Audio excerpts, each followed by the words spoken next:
కుప్పంలోని Hawking's పాఠశాలపై రాజకీయం చేయడం మానుకోవాలని పాఠశాల కరెస్పాండెంట్ హఫీజ్ స్పష్టం చేశారు. ఈ సందర్భంగా ఆయన మీడియాతో మాట్లాడుతూ కుప్పంలో విద్యార్థులకు మంచి చదువునివ్వాలనే లక్ష్యంతో హాకింగ్స్ ఇంటర్నేషనల్ స్కూల్ను ప్రారంభించామని అన్నారు. కేవలం వైసీపీలో ఉన్నామనే రాజకీయ కక్షతోనే ఇలా చేస్తున్నారని మండిపడ్డారు. ఈ పాఠశాల 2022లో స్టేట్ గవర్నమెంట్ నుండి ఎన్ఓసి వచ్చిందని, అలాగే 2023లో అఫిలియేషన్ నెంబర్ కూడా వచ్చిందని తెలిపారు. అంతేకాకుండా 2 సంవత్సరాలుగా పాఠశాలలోని సిబిఎస్ఈ సిలబస్ తోనే పాఠాలు చెబుతున్నామని తెలిపారు. ఈ నేపథ్యంలో కుప్పంలో హాకింగ్స్ పాఠశాల యథావిధిగా నడుస్తుందని తెలిపారు. మేము ఇచ్చిన ఎక్స్‌ప్లనేషన్ అధికారులకు వెళ్లకుండానే పాఠశాల గుర్తింపు రద్దు చేస్తున్నామని అధికారులు ప్రకటించడం బాధాకరమని అన్నారు. ఇక్కడికి విచ్చేసిన మీడియా మిత్రులకి అందరికీ పేరు పేరున ధన్యవాదాలు.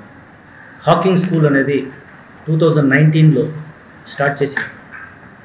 అంతకంటే ముందు ఒక ఎడ్యుకేషనల్ ఇన్స్టిట్యూట్ రన్ చేయాలనేది నా డ్రీమ్. అందువల్లనే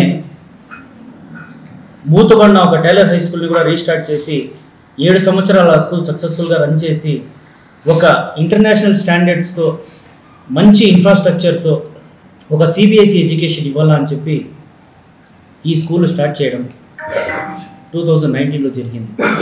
ఒక సంవత్సరం పూర్తి కాకముందే కోవిడ్ వచ్చింది. కోవిడ్ సమయంలో ఒక నెల కూడా మిస్ కాకుండా ఇక్కడున్న స్టాఫ్స్ అందరికీ సక్రమంగా జీతాలు ఇచ్చినాం, మంచి విద్యను ఇచ్చినాం. ఆ రిజల్టే ఈరోజు 950 మంది స్టూడెంట్స్ కంటే ఎక్కువ ఉన్నారు స్కూల్లో. మళ్ళా 2019లో 1 to 7 మనకి స్టేట్ గవర్నమెంట్ రికగ్నిషన్ వచ్చింది. 2021లో 8, 9, 10 స్టేట్ గవర్నమెంట్ మళ్ళీ రికగ్నిషన్ ఇచ్చింది. 2022లో స్టేట్ గవర్నమెంట్ నుంచి ఎన్ఓసి వచ్చింది. మేము ఇప్పించుకున్నాం సిబిఎస్ఈకి వెళ్ళాలా అని.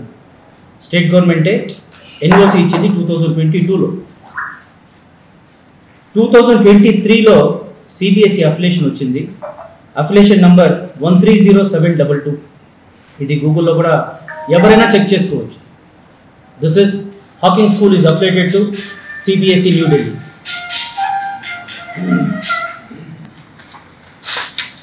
ఇది మనకి సిబిఎస్ఈ అఫిలియేషన్ కాపీ 2023లో వచ్చింది. 2023 నుంచి ఈ రోజు వరకు ఇది అఫిలియేషన్ కాపీ.